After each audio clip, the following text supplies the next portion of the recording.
doesn't matter how much people spend. What we're concerned with is a team comes in, is how much they need to spend to be competitive. McLaren, trying hard. Looking always 2 steps ahead, and some people cannot follow him. Bernard Charles Ecclestone est né le 28 octobre 1930. Il a aujourd'hui 95 ans. Il a passé près d'un demi-siècle à diriger la Formule 1 comme s'il s'agissait de son royaume personnel. Il a négocié avec des rois, déjoué les manœuvres des gouvernements.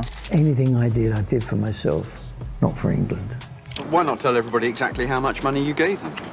How much do you earn a year? Et transformer un ensemble hétéroclite d'écuries couvertes de graisse en un spectacle mondial valant plusieurs milliards de dollars. Through his negotiating skills and business acumen, he ended up in a position of almost absolute power. Et quand on a assisté à autant de grands prix que cet homme, au moins 700, probablement plus, et qu'on s'est tenu aux côtés de légendes, de Fangio à Verstappen dans les stands, notre avis sur les plus grands pilotes de l'histoire a un poids considérable. Max Verstappen, he's really solid. He's going to be a world champion for sure. Max Verstappen is a 4-time Formula One world champion. C'est donc exactement ce dont nous allons parler aujourd'hui. Voici les 5 plus grands pilotes de Formule 1 que Bernie Ecclestone ait jamais vus. Numéro 5, Jochen Rindt. Il faut commencer par là, non pas par celui que Bernie considérait comme le plus grand, mais par celui qu'il aimait le plus. Car avant qu'Ecclestone ne devienne la figure la plus puissante du sport automobile, avant qu'il ne soit le suprêmo de la F1 tirant les ficelles dans l'ombre, il n'était qu'un jeune homme d'affaires ayant pour ami un pilote qui conduisait les voitures de course comme s'il était allergique au freinage. Rindt a rencontré Bernie Ecclestone lorsqu'il courait chez Cooper, et les 2 hommes sont devenus amis. Remarquant son talent commercial, Rindt a laissé Ecclestone gérer ses contrats professionnels sans jamais l'employer officiellement en tant que manager. Cela en dit long sur leur relation. Ce n'était pas une relation patron-employé, c'était une relation fraternelle. Avant de trouver la mort, Jochen Rindt s'était taillé une place mémorable dans la catégorie restreinte mais prestigieuse des héros, dont l'appétit vorace pour la course à l'état pur transparaissait clairement dans un style de pilotage téméraire, à la fois palpitant et inquiétant à regarder. Rares étaient ceux qui se jetaient dans la mêlée avec une telle vigueur, et peu pouvaient rivaliser avec Rindt en tant que personnage haut en couleur. Farouchement déterminé et résolument indépendant, il dégageait un charme brut et fougueux, rarement vu auparavant ni depuis. Lorsqu'on lui demandait à quelle fréquence il roulait au-delà de ses limites, la réponse de Rindt est restée dans les annales. Il rétorquait « Ai-je jamais roulé dans les limites ?» Voilà qui résume bien Jochen Rindt en une phrase. Lorsqu'il signa chez Lotus, Rindt prononça cette phrase restée célèbre. « Chez Lotus, soit je deviens champion du monde, soit je meurs. » Des mots sombres, des mots prophétiques, comme l'avenir allait le montrer. Puis vint ce jour funeste du 5 septembre 1970, lorsque la Lotus de Jochen Rindt percuta une glissière de sécurité à Monza lors des essais du Grand Prix d'Italie. L'un des premiers à arriver sur les lieux fut son ami proche et agent, Bernie Ecclestone, qui n'en retira que 2 tristes souvenirs, un casque cabossé et une seule chaussure qui avait été projetée à quelque distance de l'épave. Ecclestone dira plus tard à propos de leur amitié « Je n'ai jamais été son manager, nous étions de bons amis. Je l'aidais chaque fois qu'il en avait besoin. » Et lorsqu'on lui a demandé ce qui rendait Rindt si spécial, Bernie a donné une réponse d'une simplicité brutale, son caractère, c'est tout, juste 2 mots. Mais venant de Bernie Ecclestone, c'est un compliment qui fait l'effet d'un coup de tonnerre. Si Ecclestone considérait Prost comme le meilleur, il a toujours affirmé que Jochen Rindt était son favori personnel. La distinction a son importance. Le plus grand et le favori ne sont pas toujours la même personne, et Jochen Rindt restera à jamais le chouchou de Bernie. Numéro 4, Niki Lauda. C'est là que les choses deviennent intéressantes, car Niki Lauda n'était pas seulement l'un des plus grands pilotes que Bernie Ecclestone ait jamais vu, c'est aussi l'un de ses pilotes, au sens propre. Lauda a piloté pour Ferrari entre 1974 et 1977, remportant 2 titres de champion du monde. Puis, en 1978, il a rejoint l'écurie Brabham de Bernie Ecclestone, et le fait de travailler au plus près de Lauda a donné à Bernie une vision de l'Autrichien que très peu de gens dans le monde partageaient. Lorsque Lauda entrait dans votre garage, tout changeait. Les attitudes changeaient, les normes changeaient, évoquant le passage de Schumacher chez Ferrari et établissant un parallèle avec Lauda. Ecclestone a déclaré « Un jour, nous étions assis à table et je lui ai dit « Qui dirige cette équipe ?» Il a répondu « C'est moi qui vais le faire. » Et il s'en est bien sorti. Il savait faire ressortir le meilleur des gens. C'était une qualité qu'Ecclestone a toujours reconnue chez les véritables élites, la capacité à plier toute une organisation à leur volonté. À la mort de Lauda en 2019, Ecclestone a déclaré au journal Blick, qui avait toujours son propre avis. Et c'est très rare en Formule 1. Venant d'un homme qui a passé 4 décennies à côtoyer des politiciens, des patrons d'écurie et des milliardaires, c'est l'un des plus grands compliments que Bernie puisse faire. Pensez à ce qu'a accompli Lauda. Il a remporté le championnat du monde 1975. Puis, en 1976, il a survécu à un incendie catastrophique au Nürburgring. Un accident si violent, si brutal, que l'on a lu les derniers sacrements sur son corps alors qu'il gisait à l'hôpital. Ses poumons étaient brûlés. Son visage était brûlé au point d'être méconnaissable. Et 6 semaines plus tard, Niki Lauda remontait dans une voiture de Formule 1. 6 semaines! Il a couru le Grand Prix d'Italie à Monza alors que son cuir chevelu présentait encore des plaies ouvertes, le sang s'écoulant à travers sa cagoule. Il a terminé 4e. Cet homme n'était pas humain. Puis, il a remporté un 3e titre de champion du monde en 1984 en battant son coéquipier chez McLaren, Alain Prost, d'exactement un demi-point. Un demi-point. L'une des luttes pour le titre les plus serrées de toute l'histoire de ce sport, et Lauda l'a emporté de justesse. Ecclestone a été témoin de tout cela. Il a vécu les années Brabham aux côtés de Lauda. Il comprenait parfaitement ce qui animait cet homme. Et le mot qu'il a utilisé pour le décrire, rare, est peut-être la façon la plus Ecclestone de dire que cet homme était unique en son genre. Quel euphémisme. Numéro 3, Michael Schumacher.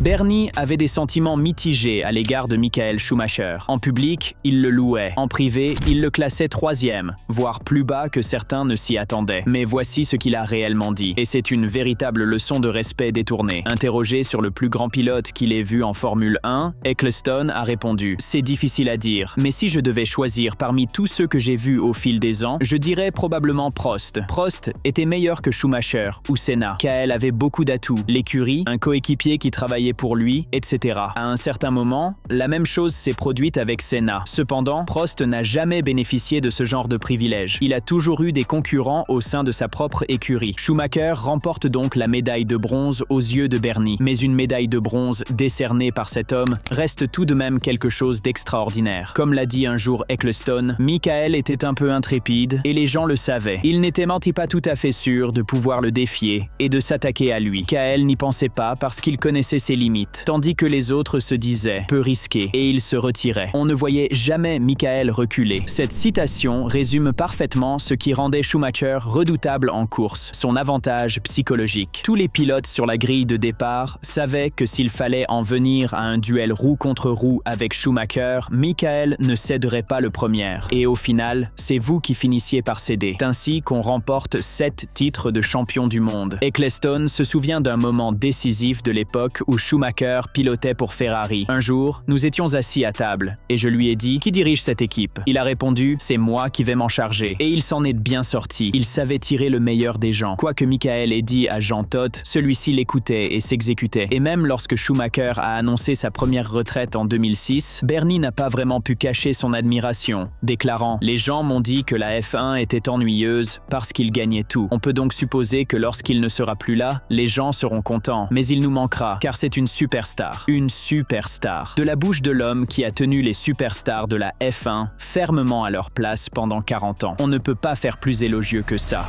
Numéro 2. Ayrton Senna. Si Jochen Rindt était l'homme que Bernie aimait le plus et Schumacher celui qu'il admirait le plus, alors Ayrton Senna était celui qui le hantait, celui qu'il n'arrivait jamais tout à fait à oublier, celui qui, après sa mort, est devenu encore plus grand qu'il ne l'était de son vivant. Bernie et Senna entretenaient une relation personnelle très profonde, plus profonde que la plupart des gens ne le pensent. Bernie a dit un jour à son sujet « Le problème quand on me demande de bons souvenirs d'Ayrton, c'est que je n'en ai pas de mauvais. Peut-être que mes souvenirs les plus vifs sont liés à ses opinions bien arrêtées, et la plupart du temps, il avait raison. » Venant de Bernie Ecclestone, qui a mené des guerres contre des directeurs d'écurie, des instances de course et des gouvernements entiers, dire de quelqu'un qu'il avait raison la plupart du temps frôle l'adoration. Et pourtant, l'histoire de Senna et d'Ecclestone se termine dans la tristesse. Senna était la plus brillante étoile de la F1, un géant du sport et une icône dans son Brésil natal. Mais au 7e tour du Grand Prix de Saint-Marin, un week-end qui avait déjà coûté la vie à l'Autrichien Roland Ratzenberger, il est sorti de la piste à 190 miles par heure et a percuté un mur de béton. Il est décédé à l'âge l'âge de 34 ans. Interrogé des années plus tard sur les raisons pour lesquelles Senna restait si vénéré et restait dans les mémoires comme aucun autre pilote, Ecclestone a répondu que c'était un homme exceptionnel, tellement différent des autres pilotes. Et voici ce que beaucoup de gens ignorent. La famille de Senna n'a pas autorisé Bernie Ecclestone à assister aux funérailles, à la suite d'une altercation à Imola concernant la réaction mal interprétée d'Ecclestone à l'annonce du décès d'Ayrton. Plus précisément, qu'Ecclestone avait déclaré au frère de Senna, Leonardo, qu'Ayrton était mort sur la piste, alors qu'en réalité, il ne décéderait que plusieurs heures plus tard, et aussi parce que la course n'avait pas été interrompue après son accident. Cela a tellement détérioré ce qui avait été une relation cordiale avec la famille Senna que, bien qu'il se soit rendu à São Paulo pour les funérailles, Ecclestone a été informé qu'il n'était pas le bienvenu. Il a donc suivi le déroulement de la cérémonie à la télévision depuis sa chambre d'hôtel. 30 ans plus tard, la blessure n'était pas encore complètement cicatrisée. Pourtant, Ecclestone avait déclaré publiquement qu'il continuait de croire que Senna était et restait le meilleur pilote de F1 qu'il ait jamais vu. Du moins au moment où il l'a dit, en 2004. Attendez, alors le meilleur qu'il ait jamais vu n'est pas numéro 1 sur sa liste. C'est exactement ce qui rend Bernie Ecclestone impossible à cerner. Il sépare l'émotionnel de l'analytique. Et d'un point de vue analytique, il a conclu que quelqu'un d'autre devançait de justesse Senna, qu'un qui n'a jamais eu le luxe d'être protégé, d'être adoré, d'être mythifié. Numéro 1, Alain Prost. Le voici, l'élu, l'homme que Bernie Ecclestone, au fil des décennies, au cours de multiples interviews, dans plusieurs langues, pour de nombreuses publications, n'a cessé de désigner comme le plus grand pilote de Formule 1 qu'il ait jamais vu. Alain Prost, quadruple champion du monde. Le Français a remporté 4 titres de champion du monde entre 1985 et 1993. Mais les titres à eux seuls n'expliquent pas pourquoi Ecclestone le place au-dessus de Senna, au-dessus de Schumacher, au-dessus de tout le monde. Ce sont les circonstances, le contexte, l'absence des avantages dont bénéficiaient de ses pairs. Ecclestone a déclaré à Marca « C'est difficile à dire, mais si je devais en choisir un parmi tous ceux que j'ai vus au fil des ans, je dirais probablement Prost. T'es meilleur que Michael Schumacher ou Ayrton Senna. Michael a beaucoup bénéficié de l'aide de son équipe ou de ses coéquipiers, et à certains moments, il en allait de même pour Senna. Mais Prost n'a jamais eu de tels privilèges. Toujours eu des concurrents, même au sein de sa propre équipe. Relisez bien cela, même au sein de sa propre écurie. En 1984, le coéquipier de Prost chez McLaren était Niki Lauda, qui lui a ravi le titre d'un demi-point. En 1985 et 1986, il a finalement remporté le titre, après s'être battu avec acharnement à chaque étape. En 1988 et 1989, son coéquipier était Ayrton Senna, le concurrent le plus redoutable de cette époque. Et pourtant, Prost a remporté le championnat de 1989. Puis en 1993, chez Williams, lors de sa dernière saison, il a dominé le peloton et a décroché le titre de champion. Câble, intouchable. Et dans une autre interview accordée au Daily Mail, Ecclestone a expliqué précisément pourquoi, Alain Prost, il n'a jamais bénéficié d'un grand soutien de la part de l'équipe. Il ne recevait pas non plus beaucoup d'aide du mur des stands. Que les feux s'éteignaient, il était livré à lui-même. Il devait gérer ses pneus tout seul, ses freins aussi, et il était sacrément rapide. Cette distinction fait toute la différence. Bernie admirait Senna sur le plan émotionnel, mais lorsqu'il mettait à l'œuvre son esprit d'analyste, cet esprit qui avait racheté Brabham pour 100 000 livres et transformé un sport en un empire mondial, il en est venu à la conclusion que Prost, évoluant sans filet de sécurité, sans coéquipier complaisant, sans aura mythique pour le protéger, était tout simplement le meilleur dans l'art fondamental de piloter une Formule 1 aussi vite que possible, tout en maîtrisant toutes les variables. La fin des années 1980 et le début des années 1990 ont été dominés par Alain Prost et Ayrton Senna. Ils ont remporté tous les titres entre 1985 et 1993, à l'exception de 1992, année où Nigel Mansell a mis fin à leur série. Et Ecclestone a observé tout cela, sous tous les angles, sans se voiler la face. Son verdict, Prost, le professeur, à chaque fois. En bonus, Max Verstappen, le nouveau roi.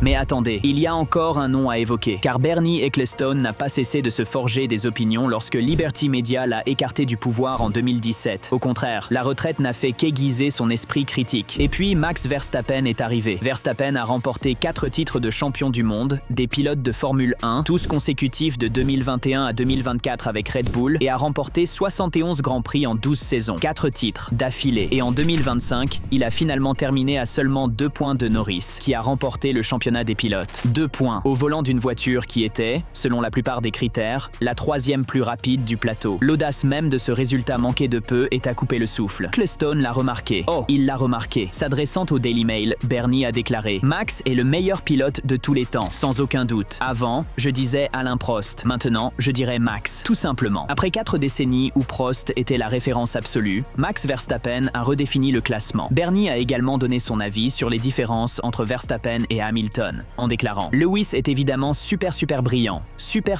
talentueux. Lewis comprend les gens et tire le meilleur d'eux, tandis que Max tire le meilleur de la voiture. Il est très différent de Max. Traste est en or. Hamilton, le politicien, l'homme de contact, l'icône au-delà du sport. Verstappen, la machine de course pure et impitoyable. Pour Ecclestone, un homme qui a passé 60 ans dans le paddock à observer ces créatures à l'œuvre de près, celui qui tire le meilleur de la voiture, celui qui n'est qu'un pilote au sens le plus brut et le plus élémentaire du terme, c'est lui qui remporte la couronne ultime. Ecclestone a également replacé les performances de Verstappen dans leur contexte historique en déclarant « Croyable. On aurait dit que Max pouvait marcher sur l'eau. Sa performance est comparable aux victoires d'Ayrton Senna au Portugal en 1985 et à Donington en 1993 ou à la brillante course sous la pluie de Michael Schumacher à Barcelone en 1996. Il ne se contente pas de dire que Verstappen est bon. Il le place dans la même phrase que Senna et Schumacher à leurs moments les plus mythiques. Venant de Bernie Ecclestone, ce n'est pas seulement un compliment, c'est une canonisation. Aujourd'hui, en juillet 2026, le Néerlandais est toujours en piste au volant d'une monoplace conforme au nouveau règlement de 2026. Il a d'ailleurs reconnu publiquement que s'adapter à ce nouveau règlement n'était pas vraiment agréable. Personne ayant suivi Max Verstappen au cours de la dernière décennie ne croit sérieusement qu'il ne trouvera pas le moyen de se hisser en tête. Tom est d'une autre trempe. Et si Bernie Ecclestone, à 95 ans, fort de plus de 70 ans de souvenirs s'étendant de la toute première course à Silverstone en 1950 jusqu'à l'ère moderne, passe en revue tous ceux qui se sont un jour assis dans un cockpit de Formule 1 et affirme que Max Verstappen est le plus grand qu'il ait jamais vu, vous ne devriez probablement pas le contredire. Tom a tout vu. Il a tout construit. Et ses 5 plus grands, Rindt, Lauda, Schumacher,